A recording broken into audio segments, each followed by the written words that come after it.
Shri BN Haskar. ഇവിടെ കൊല്ലത്ത് നടന്ന CPM സംസ്ഥാന പ്രതിനിധി സമ്മേളനത്തിൽ കേരളത്തിലെ BJPയുടെ വളർച്ചയെക്കുറിച്ചും റിപ്പോർട്ടിൽ പരാമർശമുണ്ടായിരുന്നു. അതിന് ശേഷം തുടർന്ന് അങ്ങോട്ട് സംസ്ഥാന സെക്രട്ടേറിയറ്റ് അംഗങ്ങളെയും സംസ്ഥാന സമിതി അംഗങ്ങളെയും ഒക്കെ തീരുമാനിച്ചതിലും വലിയ വിമർശനങ്ങൾ ഉയർന്നത് നമ്മൾ കണ്ടതാണ്. ഏകാധിപത്യത്തിലേക്ക് പോകുന്ന പ്രവണത, സ്ത്രീ വിരുദ്ധത ഇതൊക്കെ ചൂണ്ടിക്കാട്ടിയപ്പോൾ CPM തിരുത്താൻ ഒരവസരത്തിലും തയ്യാറായില്ല എന്ന് മാത്രമല്ല, ഇതൊക്കെ തങ്ങളുടെ സംഘടനാ തീരുമാനമാണ് എന്ന് പറഞ്ഞ് ഒരുപക്ഷെ ചുരുങ്ങുന്ന ഒരു കാഴ്ച കൂടി നമ്മൾ കണ്ടതാണ്. അവിടെയാണ് RSSന്റെ പ്രസക്തി. RSS 100ാം വർഷത്തിലേക്ക് കടക്കുകയാണ്. പഞ്ചപരിവർത്തൻ ശീലം, സമൂഹത്തിലേക്ക് ഇറങ്ങുക, കുടുംബത്തിലേക്ക് ഇറങ്ങുക, യുവത്വത്തിലേക്ക് ഇറങ്ങുക, സ്ത്രീകളിലേക്ക് ഇറങ്ങുക, ഇങ്ങനെ വിവിധ ലക്ഷ്യങ്ങൾ വെച്ചുകൊണ്ട് RSS എന്ന രാഷ്ട്രീയ സ്വയം സേവക സംഘം ഭാരതത്തിൽ വീണ്ടും അവരുടെ ശക്തി തെളിയിക്കുന്ന ഈ അവസരത്തിൽ CPM എങ്ങനെയാണ് വിലയിരുത്തുന്നത്? രോഹിണി, ഇതിൽ ഏറ്റവും അത്യന്താപേക്ഷിതമായി അഭിനന്ദനം അർഹിക്കുന്നത് RSSന്റെ രണ്ട് കാര്യത്തിലാണ്. ഒന്നാമതായി, RSS അതിന്റെ 100 കൊല്ലം പൂർത്തീകരിക്കുമ്പോൾ സ്വാഭാവികമായി ദേശീയ പ്രസ്ഥാനം അടക്കമുള്ള രാജ്യത്തെ മറ്റ് പ്രസ്ഥാനങ്ങൾ, കമ്മ്യൂണിസ്റ്റ് പാർട്ടി അടക്കം 100 വർഷങ്ങൾ പൂർത്തീകരിച്ചിരിക്കുന്നതാണ്. സ്വാഭാവികമായും കമ്മ്യൂണിസ്റ്റ് പാർട്ടിക്കോ ദേശീയ പ്രസ്ഥാനങ്ങൾക്കോ ഒരിക്കൽ പോലും അവകാശപ്പെടാൻ കഴിയാത്ത തരത്തിൽ RSSന്റെ ഏറ്റവും വലിയ പ്രത്യേകതയായി ഞാൻ കാണുന്നത് RSSനെയും RSSന്റെ ലക്ഷ്യത്തെയും എല്ലാ കാലത്തും വിമർശിച്ചിട്ട ഒരാളെന്ന നിലയിലാണ് ഞാൻ ഇതിനെ കാണുന്നത്. 100 കൊല്ലമായി ഒരിക്കൽ പോലും പിളർപ്പിലേക്ക് നയിക്കാൻ കഴിയാതിരിക്കുന്ന ഒരേ ഒരു സംഘടന ഇന്ത്യയിൽ പ്രവർത്തിക്കുന്നുവെങ്കിൽ അത് RSS മാത്രമായി. അത് RSSനെ അഭിനന്ദനം അർഹിക്കുന്ന കാര്യമാണ്. ഒന്ന്, അത് RSSന്റെ ഉള്ളിലെ ഫാസിസ്റ്റ് സ്വഭാവത്തെ കൂടെ കാണിക്കുന്നു എന്നുള്ളതാണ് വസ്തുത.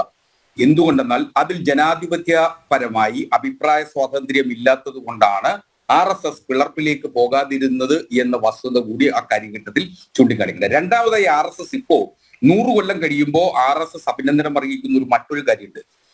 75 കൊല്ലം കഴിഞ്ഞു ഗാന്ധിവധം നടന്നിട്ട്. ആ ഗാന്ധിജിയുടെ മൂല്യങ്ങളെ ചേർത്തു പിടിക്കാൻ RSS ഇന്ന് ആർജവം കാണിക്കുന്നുവെങ്കിൽ അത് RSSനെ അഭിനന്ദനം അർഹിക്കേണ്ടതിന്റെ ഏറ്റവും ഉദാത്ത മാതൃകയായി കാണണം. കാരണം RSSന്റെ ഗാന്ധി ലോകത്ത് ഏറ്റവും കൂടുതൽ പ്രസക്തമാകുന്നത്, ഗാന്ധി ലോകത്ത് ആകമാനം ഗാന്ധിസത്വം പ്രസക്തമാകുന്നത് ഗാന്ധിയുടെ സ്വദേശി ദർശനം കൊണ്ടാണ്.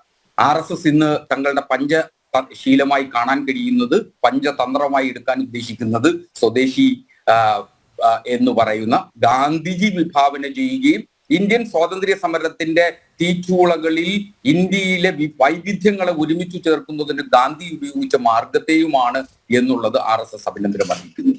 ഗാന്ധിജിയുടെ നിശിത വിമർശകരായിരുന്നിട്ടും ഗാന്ധിയെ കൊല്ലുന്നതിന് പോലും കൂട്ടുനിന്നിട്ടും RSS ഇപ്പോ ഗാന്ധിയുടെ മൂല്യങ്ങളെ എടുത്തുയർത്തുന്നു എന്നുള്ളത് ഇന്ത്യയിൽ ഗാന്ധി എന്താണെന്നും ഇന്നലെ പോലും ഗാന്ധിയുടെ പ്രതിപൗത്രനെ പോലും അപമാനിക്കുന്നതിന് തയ്യാറാകുന്ന RSS മനോഭാവമാണ്. ആ RSS മനോഭാവം ഗാന്ധി മരിച്ചിട്ട് 75 കൊല്ലം കഴിയുമ്പോൾ പോലും ഗാന്ധിജിയെ ഭയപ്പെടുന്ന ഒരു സംഘടനയായി RSS ചുരുങ്ങിയിരിക്കുന്നു എന്നുള്ളതാണ് ഏറ്റവും വലിയ വസ്തുത. കാര്യം ഇന്ത്യയിലെ മുഴുവൻ സംസ്ഥാനങ്ങളെയും ഇന്ത്യയിലെ മുഴുവൻ ജനങ്ങളെയും ചേർത്ത് പിടിക്കാൻ ഗാന്ധിയോളം വലുത് മറ്റൊന്നില്ല എന്ന യാഥാർത്ഥ്യം 75 കൊല്ലം കഴിയുമ്പോഴെങ്കിലും RSS മനസ്സിലാക്കിയിട്ടുണ്ട് എങ്കിൽ അത് RSSന് വിവേകമുദിച്ചു എന്നുള്ളതാണ്. മൂന്നാമതായി ഞാൻ RSSനെ അഭിനന്ദിക്കാൻ ആഗ്രഹിക്കുന്നത്, മറ്റേതൊരു രാഷ്ട്രീയ അല്ലെങ്കിൽ ഒരു സാംസ്കാരിക സംഘടനകളെ സംബന്ധിച്ചിടത്തോളം തങ്ങൾ ഉയർത്തിപ്പിടിച്ച മൂല്യങ്ങൾക്ക് വേണ്ടി നിതാന്തമായി ജാഗരൂകരായി പ്രവർത്തിക്കുന്ന ഒരു വലിയ സംഘം നിസ്തൂലരായ പ്രവർത്തകരുടെ പട തന്നെ RSS ഉണ്ട്. ഒരുപക്ഷെ കേരളത്തിൽ മാത്രം അത് വിറ്റുപോയിട്ടില്ല എന്നുള്ളതാണ് വസ്തുത. കാരണം ഇന്ത്യയിൽ ഏറ്റവും കൂടുതൽ ശാഖകൾ പ്രവർത്തിക്കുന്നത് കേരളത്തിലായിരുന്നിട്ട് പോലും അങ്ങ് നേരത്തെ സൂചിപ്പിച്ചതുപോലെ BJPക്കോ RSSനോ കേരള രാഷ്ട്രീയത്തിൽ അങ്ങനെ നിലപാടെടുക്കാനോ കേരള രാഷ്ട്രീയത്തിൽ പ്രാതിനിധ്യം നൽകുന്നതിനുള്ള സാഹചര്യം സൃഷ്ടിച്ചിട്ടില്ല എന്നുള്ളത് ഒരു വസ്തുതയാണ്. അത് എന്തുകൊണ്ടെന്നാൽ കേരളത്തെ സംബന്ധിച്ചിടത്തോളം കേരളത്തിന്റെ മതേതര ബോധവും വായനാശീലവും ചിന്താശീലവുമുള്ള മലയാളികളുടെ കൂട്ടായ്മയാണ് അതിന്റെ പ്രധാനപ്പെട്ട കാരണമായി കാണേണ്ടത്. കാരണം ഈ കപടത ഒളിപ്പിച്ചു വെച്ചുകൊണ്ട് RSS ഹിന്ദുത്വ എന്ന് പറയുന്നത് ഒരു സാംസ്കാരിക മൂല്യമാണ് എന്ന് പറയുമ്പോൾ RSSന്റെ ഹിന്ദുത്വം എന്ന് പറയുന്നത് വളരെ കൃത്യമായി ആ ഹിന്ദുത്വം എന്ന് പറയുന്നത് വരേണ്യ ഹിന്ദുക്കളുടെ രാഷ്ട്രീയമാണ് എന്നുള്ളത് വളരെ കൃത്യമായി, അല്ലെങ്കിൽ ബ്രാഹ്മണിസമാണ് RSSന്റെ ഹിന്ദുത്വം എന്നുള്ളത് വളരെ കൃത്യമായിട്ട് അറിയാം. മാത്രമല്ല RSSന്റെ ഏറ്റവും പരമപ്രധാനമായിട്ടുള്ള 3 ശത്രുക്കളായി RSS പ്രഖ്യാപിച്ചിട്ടുള്ളത്, ആഭ്യന്തര ശത്രുക്കളായി പ്രഖ്യാപിച്ചിട്ടുള്ളത്, ഒന്നാമതായി കമ്മ്യൂണിസ്റ്റുകാരും, രണ്ടാമതായി മുസ്ലിങ്ങളും, മൂന്നാമതായി ക്രിസ്ത്യാനികളുമാണ് എന്ന് അവരുടെ സൈദ്ധാന്തിക വശങ്ങളിൽ ആകമാനം പറഞ്ഞു വെക്കുമ്പോൾ RSSന് അത്തരത്തിൽ ഒരു വിശാല ദൈക്ഷണിക ബോധത്തിൽ അധിഷ്ഠിതമായ മതേതരത്തെ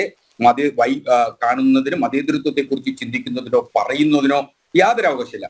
RSS നിലനിൽക്കണം എന്ന് തന്നെയാണ് ഞങ്ങളെപ്പോലുള്ളവരുടെ ആഗ്രഹം. എന്തുകൊണ്ടെന്നാൽ ഹിന്ദുത്വ അജണ്ട എന്ന് പറയുന്നത് സാധാരണ ശൂദ്രനിലേക്കും ദളിതരിലേക്കും ആദിവാസികളിലേക്കും ഒരേപോലെ ചേർത്ത് പിടിക്കാൻ RSS എന്നു തയ്യാറാകുന്നു, അന്നു മാത്രമേ നിങ്ങൾ ഈ പറയുന്ന RSSന്റെ മതബോധത്തെ സംബന്ധിച്ചും RSSന്റെ മതേതരത്വത്തെ കുറിച്ചും ജനങ്ങൾക്ക് ബോധ്യമാകൂ, അല്ലെങ്കിൽ കുറഞ്ഞ പക്ഷം ഹിന്ദു സമൂഹത്തിനെങ്കിലും ബോധ്യമാകൂ എന്നുള്ളതാണ് വസ്തുത.